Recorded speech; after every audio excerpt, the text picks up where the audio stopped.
This recording is part 2 of the Midas Mission 2.0 seminar meeting held on July 13, 2015. Mission 2.0 is the organization within the Midas Research Network for training of developers and customers on topics related to productization of software. The Mission 2.0 seminars are monthly informal events intended to educate and stimulate conversation amongst members. To become a member of Mission 2.0 and stay informed of all of our activities and events, send an email to the address listed at the bottom of the screen. In this part, our speaker, Dr. Jeremy Espino, Senior Research Scientist in the Department of Biomedical Informatics at the University of Pittsburgh and co-primary investigator of the Midas Informatics Services Group, continues to discuss different methods for searching through the Apollo location services. The next way that we can search for locations in the service is searching by outlining an area. So again, I'll click here to go back to home. And the tool we use to do that is this Polygon search tool. I'm going to zoom into Liberia, Sierra Leone area.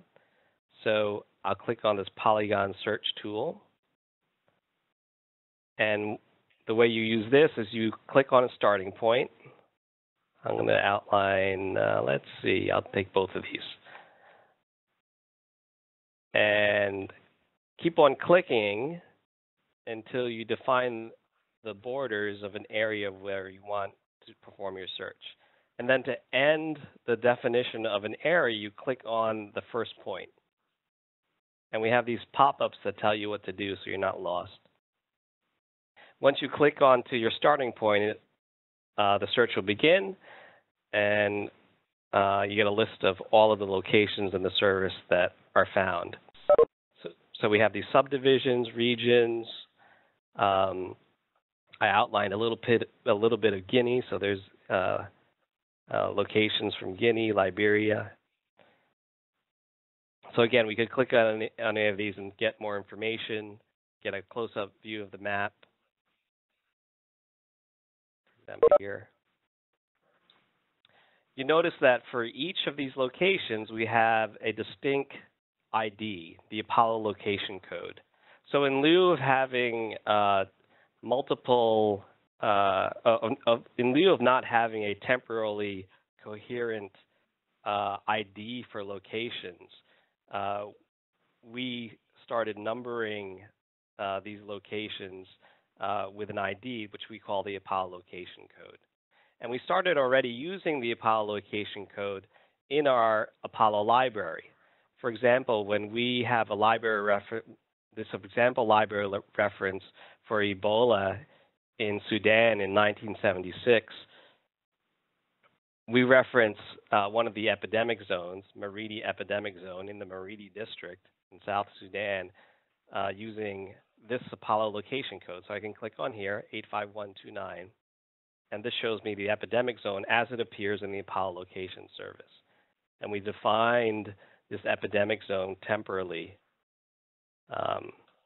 here. Okay, so that should give you an idea of how you would use the Apollo location service to search for different locations. That's particularly useful for some of the user stories where I said, hey, I need to identify a location that I'm modeling or that I'm investigating, or I want to find the alternate, for example, ISO code for that location. Where we feel the Apollo location service will particularly excel is when there's a new epidemic, and we need to define the areas of that epidemic zone. So using the Apollo location service, we can uniquely define locations so that we can promote interoperability between systems. So we're talking about the same, for example, epidemic zone. So in general, to define a new epidemic zone in the Apollo location service, we first define the borders of an epidemic zone using Google Earth. And then we take the output from Google Earth and we save the zone information as a file, and then we can upload it to the Apollo location service. So I'm going to demonstrate that for you now.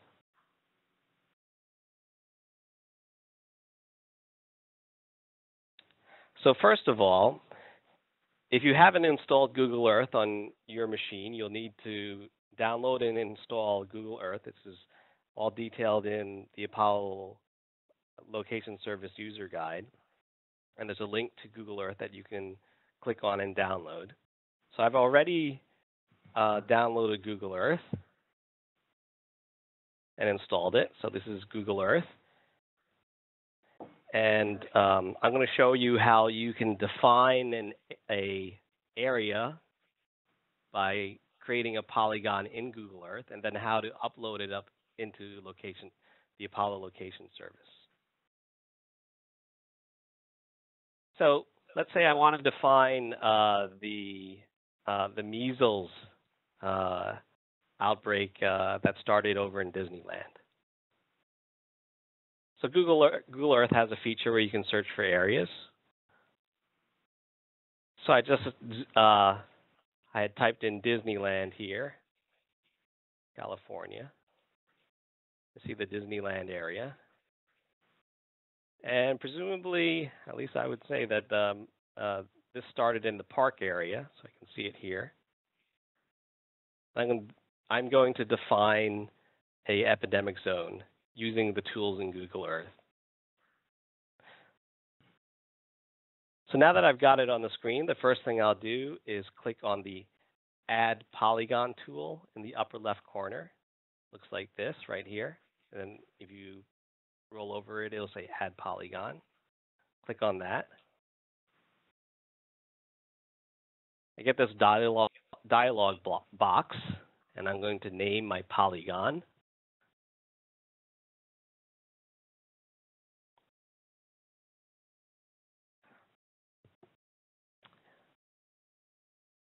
I won't close the box, and then what I'll do is start defining the epidemic zone. Where did it go? Move this off to the side. I'll start clicking here. So in the same way that I defined a polygon in the Apollo location service, I click on the boundaries of my zone in Google Earth. It's a similar method.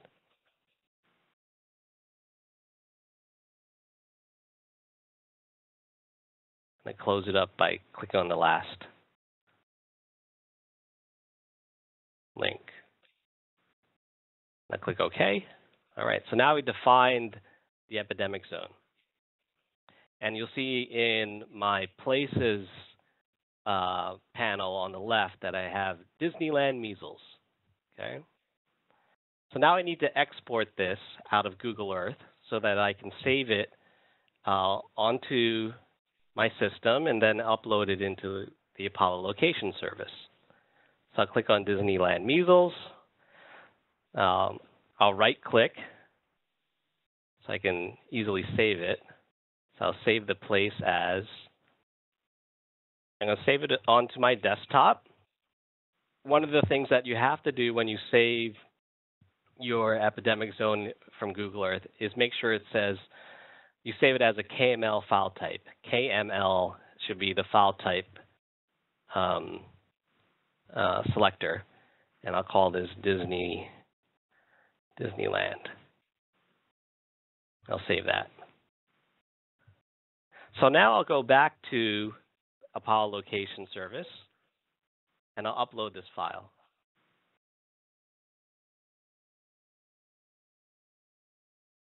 So follow along in the user guide.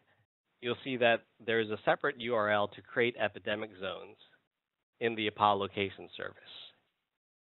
The hyperlink is betaweb rods pit edu create. I'm going to go there right now.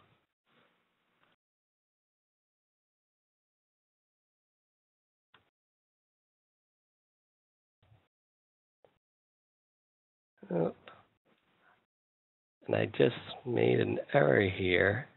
So because this is live, I can change this. Whoa.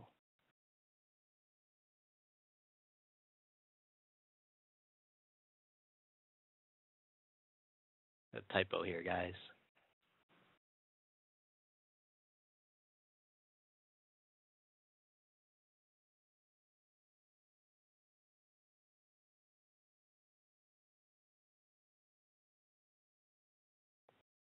All right, so if you follow along on the documentation, you'll see I just changed it. All right. So if you go to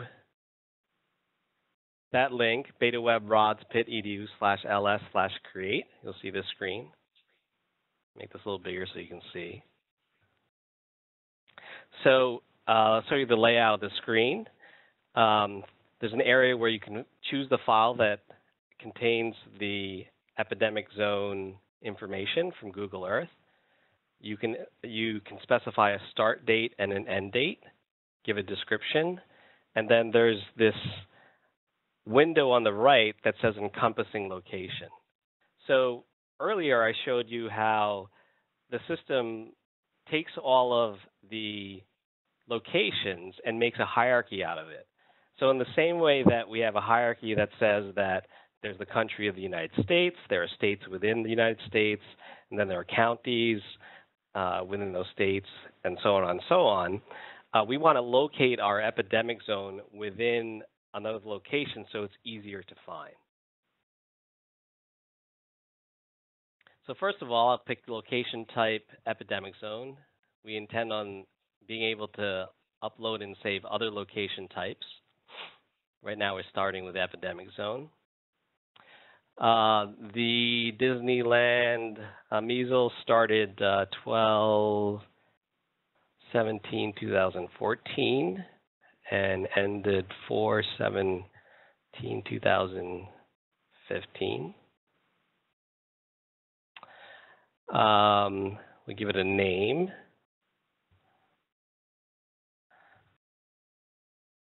I'll just copy this over for a description. And then I'll choose my Google Kml file, Disneyland Kml. Immediately, the system parses that Kml file and draws it on the map here. So you see the same exact borders, and it's appearing in the browser right now. And then we also see that it tried to automatically locate this area in its hierarchy. So because we have these search tools that can search by point and search by area, we can have the system give you a selection of locations by which this epidemic zone can be referenced. So as an encompassing location, I can say that this is in, for example, Orange County. So once I include all this information, I click on Save, and the system will respond success, and that an ID for this location has been created, 283580. So now you could take that location ID, 283580, and for example, if you're doing an Apollo Library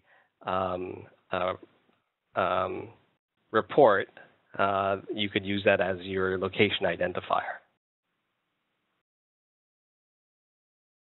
Okay, any questions on creating an epidemic zone?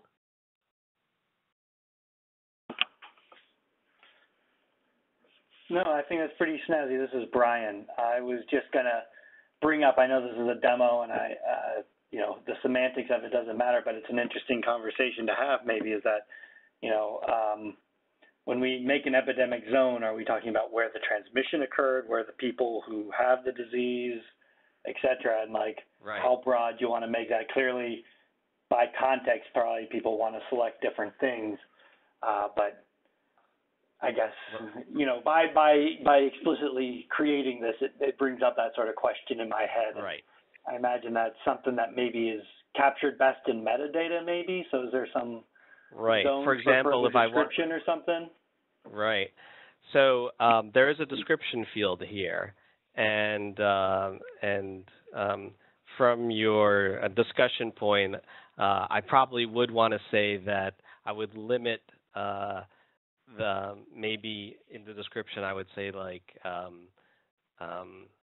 this is where transmission occurred, as you said, in Disneyland, starting on this date, and then maybe I would get more concise about when transmission ended in Disneyland for those who went on further to spread it to others. That's a good point.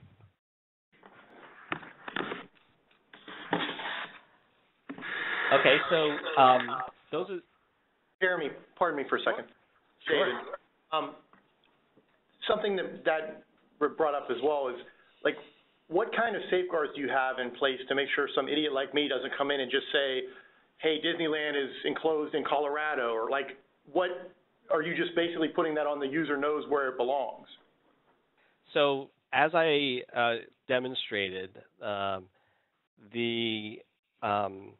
when you upload a epidemic zone, the system automatically filters out, filters in locations where it could be located. It gives you suggestions. I agree, but it also still allows you to show all. And are you safeguarding to make sure somebody doesn't just put in some nonsense, or is it just, you know, hey, we hope they'll do the right thing? Yeah, right now it's as I showed you that, like someone could say, based on that pick list, well, I'm just going to pick United States, for example, and that might be too broad to locate it. But as the interface works right now, it does cone it down to the areas that surround that particular epidemic zone. Okay. And when you say what's to prevent someone from doing that, in the API there isn't anything to prevent someone from doing that.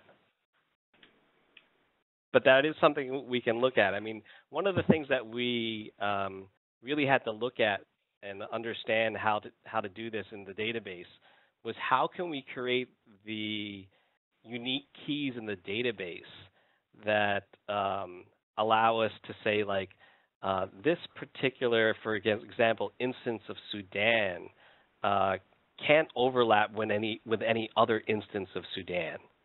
So those are that's something that we actually had to create a unique you could say a unique database key that was triggered every time there was an insert, update, or delete in the system. So we do keep that temporal coherence for polygons in the same exact polygons. Okay, thank you.